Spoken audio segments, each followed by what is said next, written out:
So I have been looking at the teachings of Jesus in John chapter 15 for the last several months.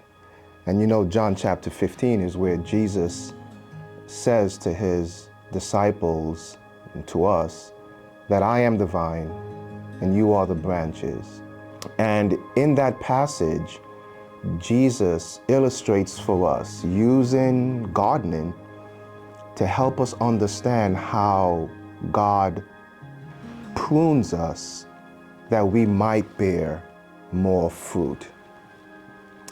The pruning process is always challenging because we do not know that we are being pruned when we are being pruned. Sometimes pruning just feels like pain. Sometimes it feels like a trial.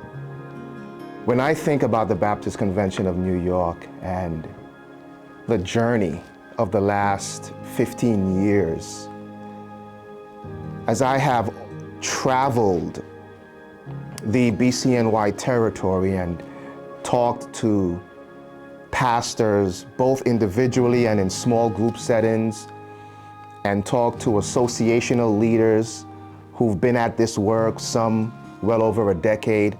As I've talked with them, they have each shared with me their journey and their thoughts and feelings about how they have experienced a discouraging season or a season that has left them feeling sometimes maybe disenfranchised or just uncertain about what collaboration means.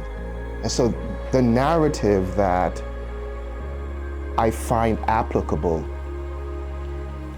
to the Baptist Convention of New York is that God has indeed brought us through a season of pruning.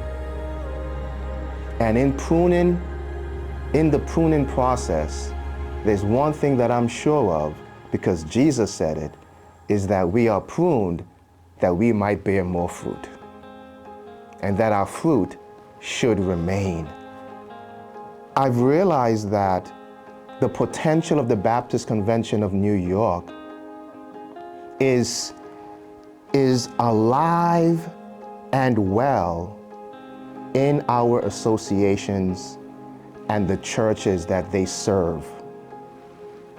I reflect on journeying to the Adirondack Association. In Lake Placid, there is an Olympic village there, and Olympians from all across the world and those who are preparing to compete in the Olympics, they come into that area for training.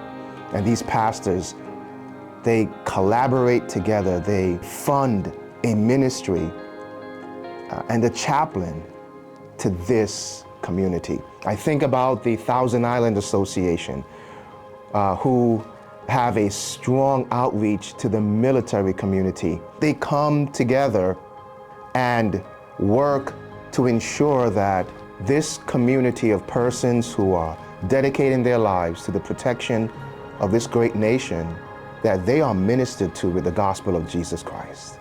I think about the Finger Lakes Association, who collaboratively have pooled together their resources and secured a space for a church plant that they envision to come to pass. And it's a church plant to the large population of the deaf that is in the Rochester area. I think about the work of the Frontier Baptist Association,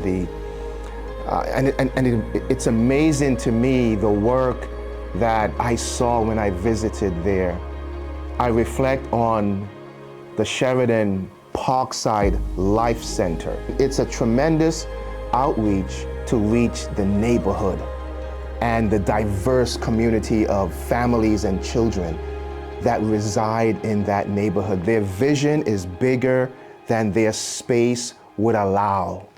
And I said to myself, wow, look at how God has been at work. I think about the revitalization work that is being done in Silver Creek, revitalizing a church that was on the verge of closure. I think about the Central Association and the work that they are doing to support a missionary in Peru and missionaries in Haiti.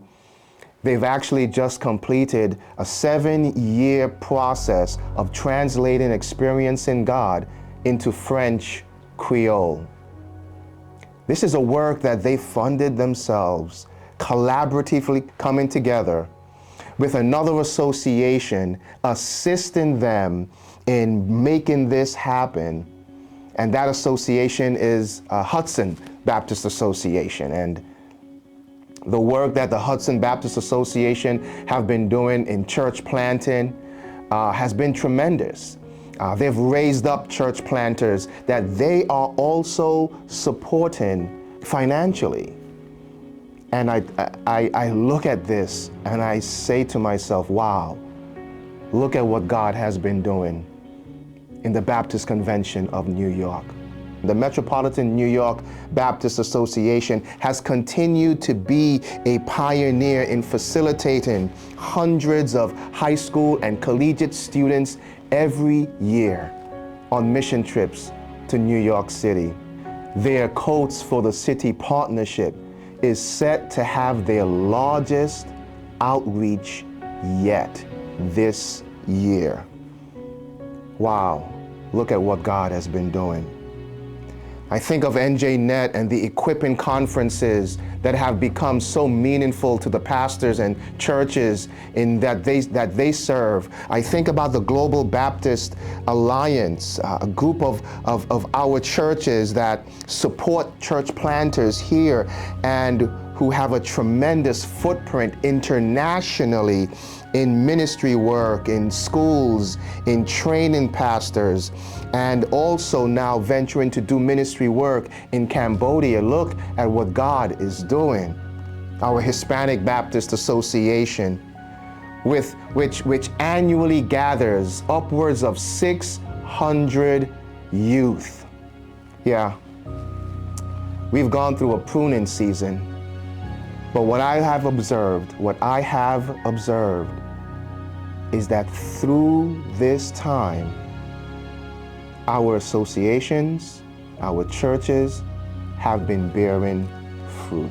The Baptist Convention of New York is a vibrant, disciple-producing network of associations and churches of all capacities and compositions that reflect the love of Christ for their community. And so, Baptist Convention of New York, it's a new day.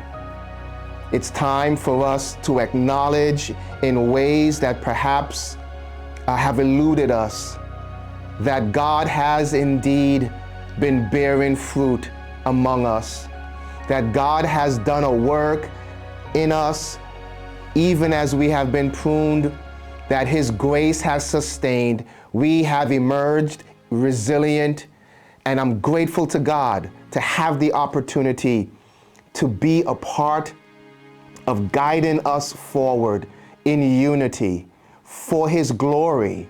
It's time to hit a reset button, to bring partners back to the table. It's time to hit a reset button, to see our narrative not as one that facilitates despair or discouragement, but of one that celebrates what God has done through you, through your association, through your leadership, Pastor, and how God will use us together, collaboratively, to bear more fruit. I conclude with Jesus' words in John 15. You did not choose me, but I chose you. I appointed you to go and produce fruit, and that your fruit should remain, so that whatever you ask the Father in my name, He will give you. God is glorified when we bear much fruit.